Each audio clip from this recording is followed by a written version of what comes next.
On s'est arrêté la dernière fois à expliquer la problématique de la culture des goïms et encore une fois, en quoi elle est gênante pour nous. Tant qu'elle est, encore une fois, utilisée, et même il y a parfois certains points qu'on peut utiliser à bon escient, l'unité de la nation, la fidélité à cette nation, tout ce qui est construit justement pour le bien de la nation, ou même Bichlal, la machine à laver, etc.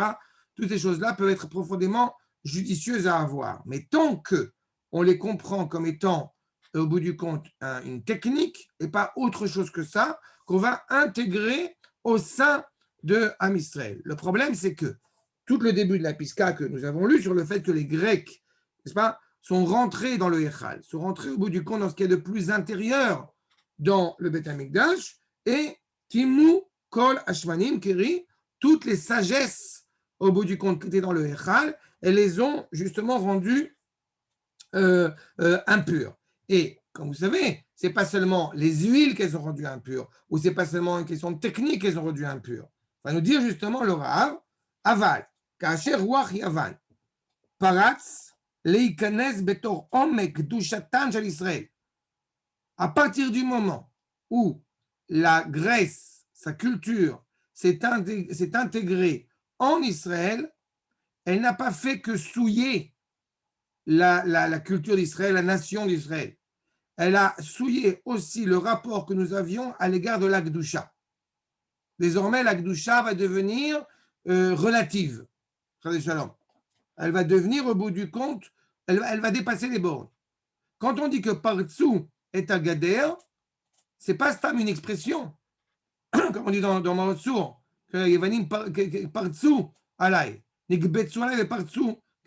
Ça veut dire qu'au bout du compte, vous savez que dans le Harabait, il y a un petit muret. Soreg. Et dans la Mishnah de Midot, on parle de ça, et sur le fait que, eh bien, ce Soreg, il est là pour créer une distinction claire entre là où les goïms peuvent rentrer et les goïms ne peuvent pas rentrer. Et les juifs aussi en état d'impureté ne pourraient pas dépasser ce mur-là. Mais en rentrant dans l'hôtel, ils ont évidemment dépassé ce mur, mais donc ils ont aussi, et c'est intéressant parce qu'on nous dit qu'ils ont chavrou, shlosh pritzot. Il y avait 13, disons, distances, 13 petits murs comme ça, pour bien distinguer le Beth Amikdash de la présence des Grecs. 13, on sait à quoi ça nous rappelle. 13, Zemegamar Doutit. N'est-ce pas? C'est Chad. Ça veut dire qu'à partir du moment où les Grecs sont rentrés dedans, ils ont brisé quelque chose. Ils ont brisé l'unité. Il y a un détail qu'il faut avoir en tête. Dans la Beracha, dans le premier Beth Amikdash, quand dans le Beth Amikdash, on disait justement Baruch Hashem, Mina Olam. Et on parlait d'une seule chose, d'une seule unité. Akash Baruch bara et Olam, beshte otiyot. Aval Olam echad. Ce monde-ci et le monde suivant sont le même monde. Mais avec l'apparition du deuxième Beth Amikdash, la perte de la prophétie, on a commencé à parler autrement.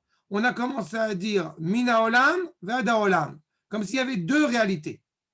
C'est que les Grecs ont transgressé au bout du compte la notion d'unité de l'Akdoucha qui était inhérente à la nation hébraïque.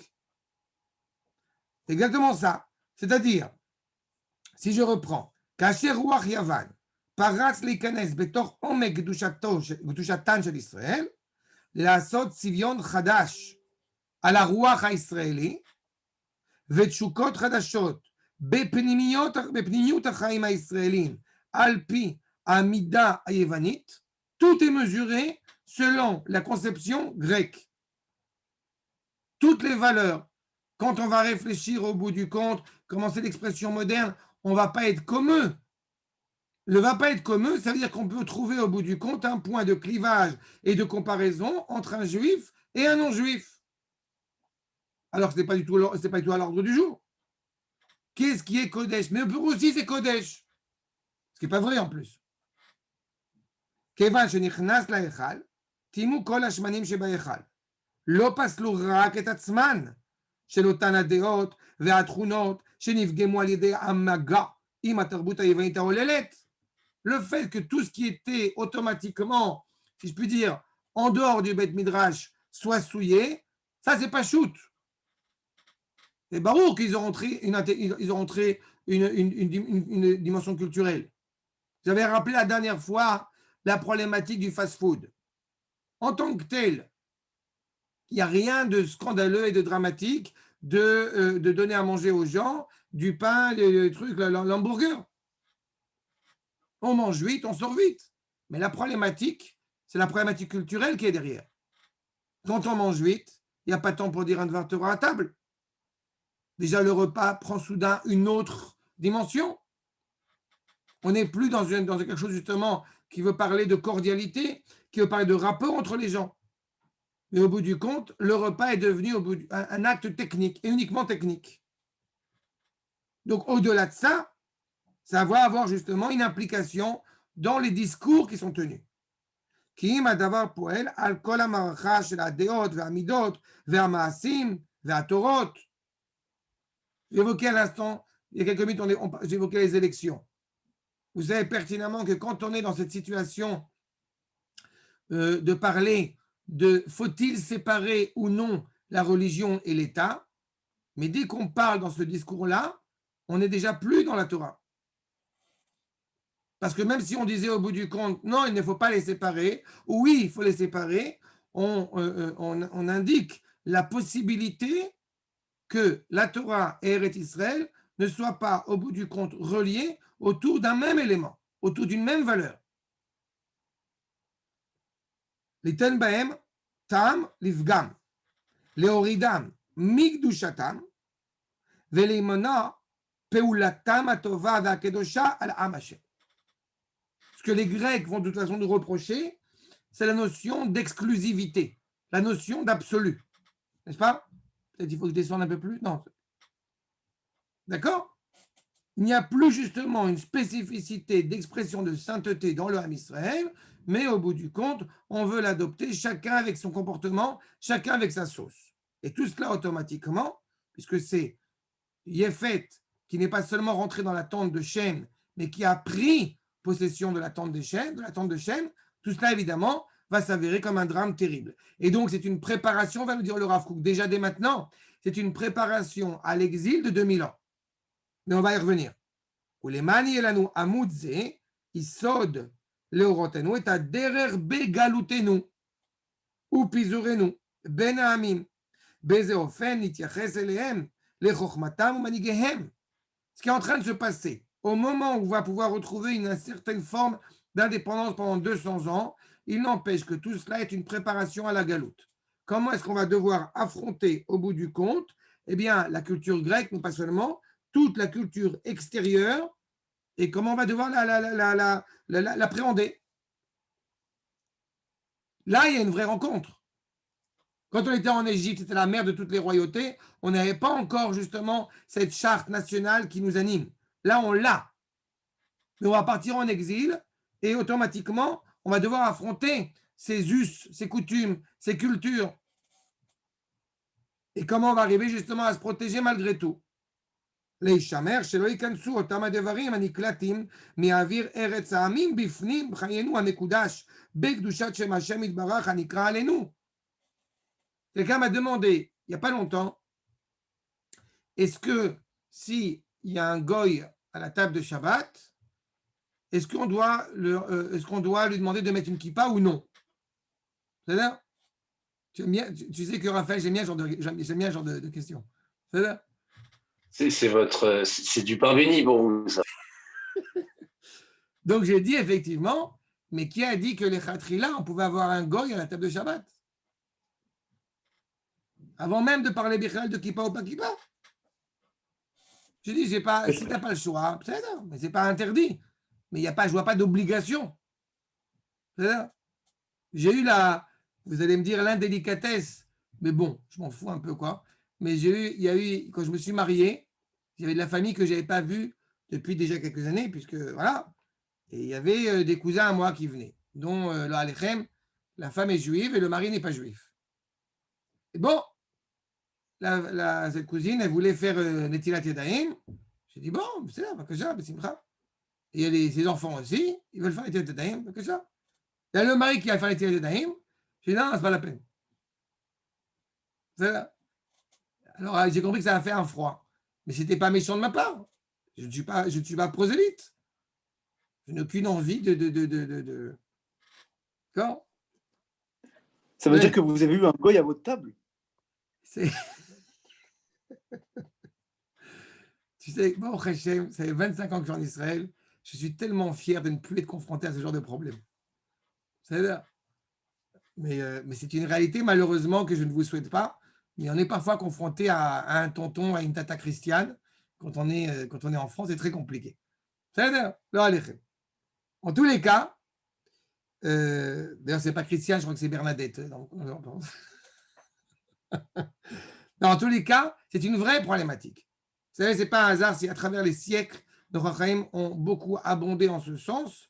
Quand on voit le Maharal, à chaque fois, à la fin de Hanouka, à la fin de son ouvrage sur Purim, il rappelle l'importance du Yain Nesser. Donc, ce n'est pas Stam. C'est-à-dire que dès qu'il y a une proximité culturelle avec les nations, cela peut nous amener au bout du compte à des choses qui sont très problématiques. Et c'est ça qu'il est en train de nous dire.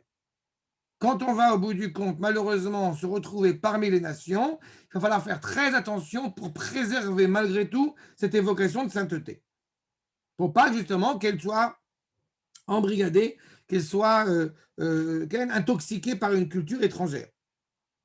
Les blinit fait ça les morts, qui im azerem azar iga rak b'chelek katan mi'adeot va'atchunot she'al pi haTorah. C'est ça le plus grand danger. Ce n'est pas le fait, encore une fois, qu'on s'assimile seulement. Ça, c'est un danger, hélas, qui peut exister. Mais il y a pire que ça. C'est quand, au bout du compte, une manière de se comporter qui est profondément hébraïque devient soudain colorée avec une couleur qui lui est étrangère. Et on l'a tous vécu. Qui rakhelek ze anire le'enenu, shemitchalel anu kov'im. ואף שגם מצד חלק אחד מחמדת חיינו ואור תורתנו שמתחולל על ידי מגע זר, די הוא להיבדל ולהתרחק ולשמור מכל משמרת אורח החיים האמיתיים. Il y a un petit truc, il y a un petit...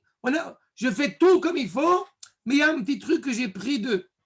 Je fais Shabbat, je mange kasher, mais je mets le sapin de Noël. D'accord? Ah non, j'ai oublié. J'ai mis la Magen David en haut du sapin parce que l'Avdil Ben Israël a mis. Okay. Ça,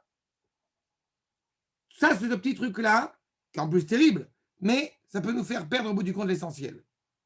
Aval chalouchia adeot, itnachamu, ki yechiu benutar. Et on sait très bien la problématique. Ceux qui sont faibles, automatiquement, qui n'ont pas la connaissance, qui n'ont pas l'étude, vont un petit peu, voilà, se consoler de ça, vont vivre dans cet environnement un petit peu chatnaise. Ve'od, amon rav shel Torat emet v'chukei chaim lifnehem, שהם יחיו בהם למרות החיסרון הנמצא במקום הנפגש ברוח הזר, שחדר כבר אל עומק החיים הפנימיים שלהם. Toute la problématique est évoquée ici. C'est que beaucoup, encore une fois, peuvent vivre selon ce mélange-là et ce manque inévitable, puisqu'on part en exil, donc à ce moment-là, donc ce manque inévitable peut leur faire épouser au bout du compte des cultures étrangères. Et cette culture étrangère, malheureusement, elle ne va pas rester qu'au niveau extérieur, qu'au niveau superficiel, elle va s'intégrer au plus profond de notre manière d'être. Et je vous répète, parce que c'est quelque chose sur lequel je me suis souvent attaché, et encore plus quand on arrive de France, vous connaissez tous la problématique, que je mets au moins 2 mois à expliquer qu'on n'est pas une religion. Ça vient directement de chez eux. Et comme l'expression est bien connue, va te faire voir chez les Grecs. Ces citations d'Astérix. Lamadnu. Chez Kevan, chez Rak, Nechnesu, Yevanim Laechal. Les Sarakol, ils sont juste rentrés. Ça va, sois ouvert, sois tolérant. Ils sont juste rentrés dans le Echal. Vous pouvez monter l'écran, s'il vous plaît? Aslecha. Vous voyez? Kenine, c'est ça. Lamadnu. Chez Kevan, chez Rak, Nechnesu, Yevanim Laechal. Ils ont fait juste ça. כיוון שרוח הזר חדר עד לפנים, עד לחיי התורה והקדושה לפגוע בהם. Puisqu'au bout du compte, ils vont transformer cette réalité, encore une fois, comme une Torah qui devient soudainement relative, qui devient abordable par tous. Les shanotam qui mat al pit sivionam hem. Je réitère ce que j'ai déjà dit plusieurs fois. Quand on a, au bout du compte, on parle d'Am Israël, une des raisons essentielles pour laquelle on ne part pas en Chutz Laaretz, c'est pour ne pas être confronté à faire une comparaison entre Chutz Laaretz et Eretz Israël. Y a-t-il des endroits beaux dans le monde? Il est évident que oui. Mais à partir du moment où je regarde, comme on dit, une autre femme, c'est déjà dangereux pour mon couple. Eh bien, c'est un peu la même chose. Il est évident que dans cette culture qui est, encore une fois, spécifiquement hébraïque, il n'y a pas 71 nations, il y a 70 nations plus une. Et donc, ce qui doit nous animer, encore une fois, dans ce rapport à la nation, ça doit être une pensée spécifiquement, authentiquement hébraïque. Tout le travail, il est d'abord d'avoir une pensée authentiquement hébraïque. Une manière d'être profondément hébraïque. Maintenant, ce qu'ils ont fait, eux, effectivement, c'est qu'ils nous ont inscrits dans une culture qui se veut pseudo-universaliste. Gvar timu kol hashmanim shebayechad. Ils sont à peine rentrés. שוב, לא יניחו זווית אחת, וכערסה של חכינה, יתפשט זרם הזר והמשחית בכל גופה של אומה. Ils sont rentrés, ils ont mis le doigt de pied dans le Echal, ils ont malheureusement rendu impur tout ce qui se passe dans la nation. Au niveau individuel, cela a des implications sur tout le regard, encore une fois, qui va être souillé à l'avenir. Lesquels ta'ama emunata vetumata. Le regard n'est pas le même. Je donne un cours sur l'éducation, et une des choses sur lesquelles je reviens souvent là-dessus, c'est que les valeurs qu'on donne à nos enfants, eh bien, si on fait rentrer des valeurs, à mes yeux, si on fait rentrer des valeurs qui sont un peu du mélange, c'est-à-dire, allez, les frères Grimm, pas grave, eh bien, malheureusement, ça donne une inscription néfaste, un rochem négatif pour les enfants. Je ne suis pas, cette conception-là qu'on trouve dans le monde Chabad, mais je trouve intéressant l'idée que les Chabad disent il ne faut pas voir d'animaux impurs dès le plus jeune âge. Alors, je ne suis pas cette idée-là. Mais je trouve que c'est quand même assez intéressant de réfléchir de ce que cela implique. Ben, c'est un peu ça.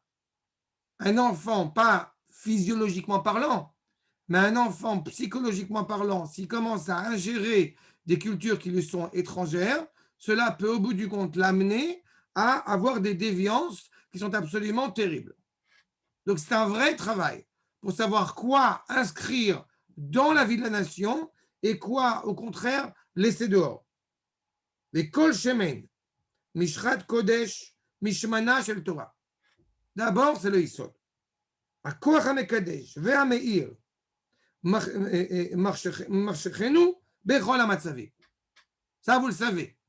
Même si on est bien après Hanouka déjà, il n'empêche que toute cette luminosité qu'on retrouve dans la Menorah, elle est intense, elle nous éclaire. Ner neshama, ner mitzvah et Torah or. Elle continue à produire cela.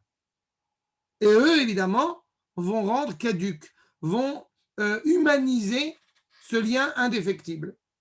Iné. Itamu acheim ishaharu maasim pratiim min Torah beyad ele aniftim acharu achzar. C'est quoi ishaharu maasim pratiim?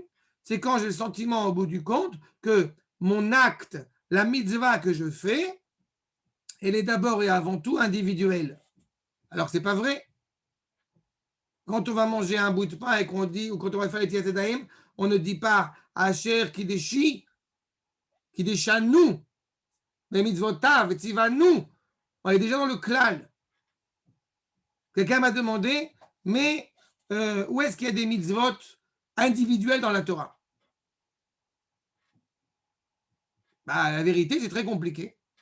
Il n'y a pas une seule mitzvah qui ne s'inscrit pas dans la vie du peuple, dans l'idée du peuple. Pourquoi?